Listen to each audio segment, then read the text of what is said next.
各位喜欢兰花的朋友，大家好，我是安格斯。今天呢，这个影片我们要来谈一谈兰花上面影响给水的要素有哪些。对于兰花给水的方式正确与否，很多时候呢，决定你是否能够成功地把兰花养到再次开花、再次来花。那浇水给水的方式如果不正确，有时候啊，到最后就是只能对这些兰花放弃急救。我非常能够了解这种对兰花又爱又恨的感觉啊，我们总是又期待又怕受伤害。我自己也是过来人啊，大部分的兰花呢都是死于水分太多导致烂根，特别是刚接触兰花的兰友啊，总是对兰花跟水的关系摸不着头绪。所以今天呢，希望透过这个影片的分享，能够帮助你们更了解影响给水的要素大概有哪些。第一个，使用的介质。不同的介质啊，都有不同的保水能力、保水量。比如说树皮就比木炭跟发泡炼石能够将水分在你兰花介质里面保留得更久一点。那水苔大家都很熟悉，我通常都讲水草，但其实有人就是叫它水苔，这个大家都很熟悉，最常看到哦，它也最能够保水。那上版的兰花是最需要常常给水的，因为它们是垂直的，然后呢，其实根系上面可能就只铺一层薄薄的水苔，然后后面呢就是完全就是木头、蛇木屑或者是木板，所以那个是最需要常常给水的，有时候甚至是每一天。那你在影片里面看到这几颗小型的蝴蝶兰呢，这个全部那个时候我把这些种进去的时候，它们的介质基本上都是60%的火山熔岩，然后再加上40%左右的水苔水草。第二个，兰花本身的种类品种，我们都知道兰花它其实有很多不同的品种，好，比如说蝴蝶兰、文心兰、豆兰、天鹅兰石斛兰、万代兰或者是加德利亚兰，它们这每一种兰花，每一种兰花的家族都有不同的习性，跟他们自己对水上面不同的需求哦。那一般来说，我们在花市里面最常见到，然后跟大家比较容易愿意去接触或买回家去观赏的比较大宗的兰花品种像蝴蝶兰、文心兰跟加德利亚兰这三种。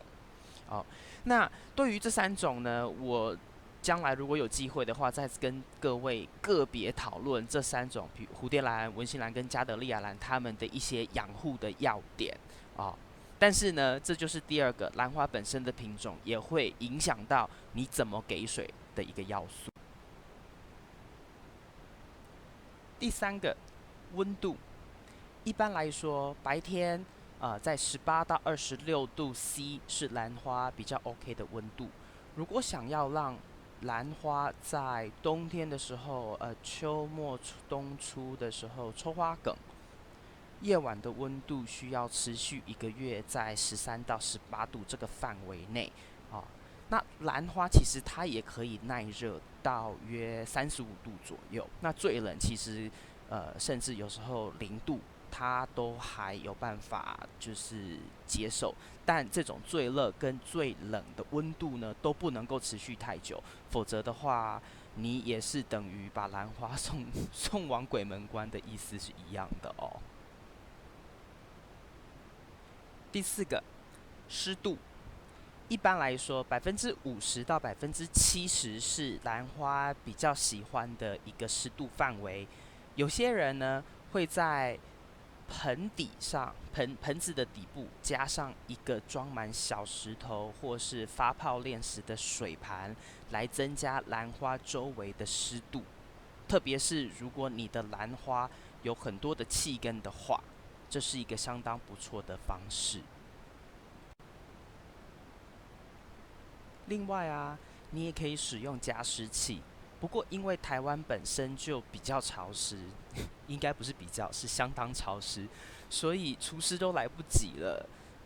所以也在这边呢，加湿器可能不是你会喜欢的首选。但是如果你在美加地区啊，像我自己本身就有用加湿器，那我个人觉得这一招啊挺适用的。那兰花也蛮喜欢的。那你看到的这张照片呢、它其实就是一个温度计，但是它也有告诉你侦测这个空气里面湿度的功能。最上面你看到那个36%，就是我那当时照相时候它湿度的一个百分比，有点比较低哦。但是呢，我一旦加湿器打开之后，一般来说十分钟以内，它的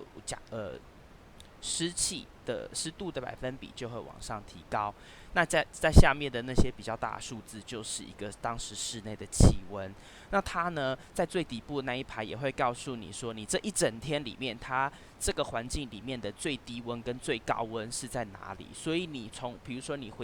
下班回家，你看到这个东西，你会知道说，我兰花今天的环境大概是在一个怎么样的湿度。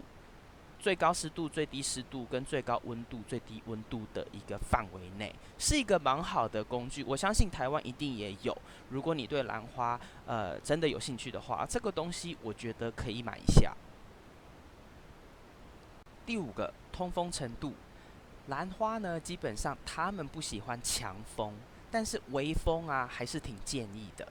兰花很喜欢新鲜的空气，所以通风程度的良好，一方面有助于多余水分的蒸发，那另外一方面呢，也能够使空气中一些对兰花不良的细菌啊、霉菌啊等等都可以被带走。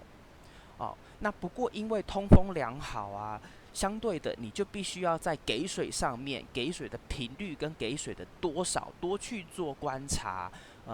针对你自己的养兰的这个环境、居家环境去做观察，然后来调整你之前的给水的频率跟它的一个量。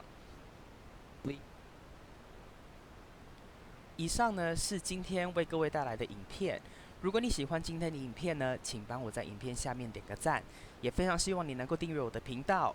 也别忘记打开旁边的通知铃铛，这样子当我上传新的影片，你就会收到通知。当然，如果你有任何的问题或是任何的指教，也非常欢迎在影片的下方留言。谢谢您的观赏，我们下次再见。